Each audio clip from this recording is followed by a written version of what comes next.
Halo teman-teman semua, di sini saya akan menjelaskan tentang komputer dan media pembelajaran yang diampu oleh dosen Ibu Cilda Kumala Azhari, SPD, MPD.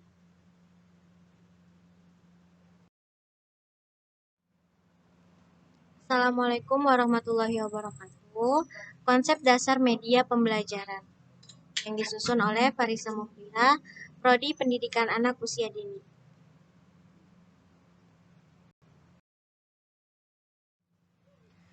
Baiklah teman-teman, yang pertama adalah pengertian media pembelajaran.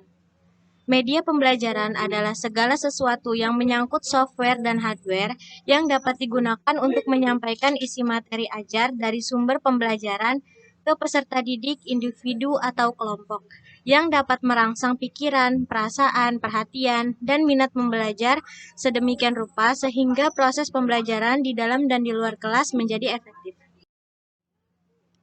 Yang kedua adalah jenis-jenis media pembelajaran. Yang pertama adalah media visual. Media visual berfungsi untuk menyalurkan pesan dari sumber ke penerima pesan.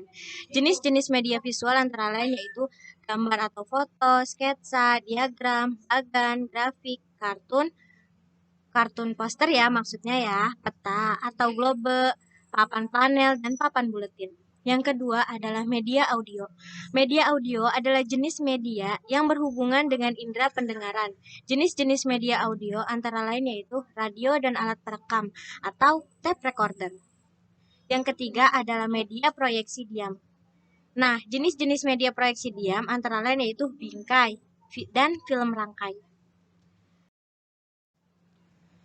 Yang keempat, media proyeksi gerak dan audiovisual. Jenis-jenis media proyeksi gerak dan audiovisual antara lain yaitu film gerak, program TV, dan video. Lalu yang kelima ada multimedia. Menurut Handik DKK 2005 mengatakan bahwa multimedia merupakan penggabungan atau pengintegrasian dua atau lebih tanpa format media yang terpadu seperti teks, grafik, animasi, dan video untuk membentuk aturan informasi ke dalam sistem komputer. Yang keenam ada benda. Dari semua jenis media pembelajaran, yang terakhir bisa menggunakan benda-benda yang ada di alam semesta atau yang ada di sekitar kita, baik yang alami atau yang asli, nyata atau yang tidak asli, yaitu palsu.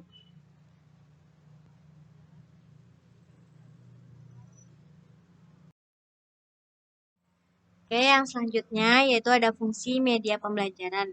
Ada 4 fungsi dalam media visual atau media pembelajaran.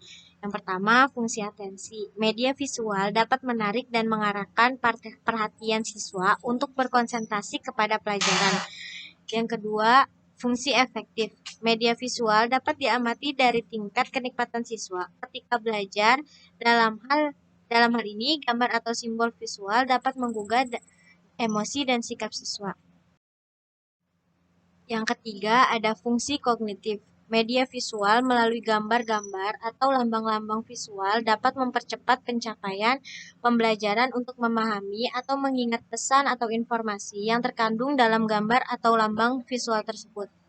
Yang keempat, ada fungsi kompensatoris. Dalam media pembelajaran adalah memberikan konteks kepada siswa yang kemampuannya lemah dalam mengorganisasikan dan mengingat kembali informasi dalam teks.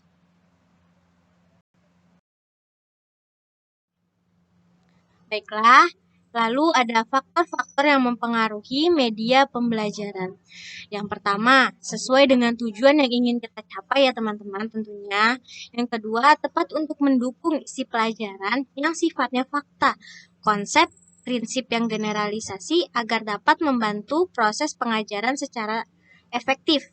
Yang ketiga, ada aspek materi yang menjadi pertimbangan. Dianggapnya penting dalam memilih media sesuai atau tidaknya antara materi dengan media yang digunakan berdampak pada hasil siswa. Yang ada contoh penerapan media pembelajaran pendidikan anak usia dini. Nah, di sini ada contoh anak sedang bermain. Dia menggunakan media potongan angka. Ukuran yang digunakannya udah tepat tuh teman-teman. Kecil, tidak terlalu besar dan tidak terlalu kecil. Jadi pas untuk dia pegang ya.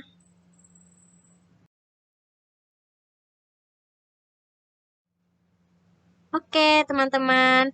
Sekian dan terima kasih. Mohon maaf apabila ada kesalahan. Kurang lebihnya saya mohon maaf. Wassalamualaikum warahmatullahi wabarakatuh.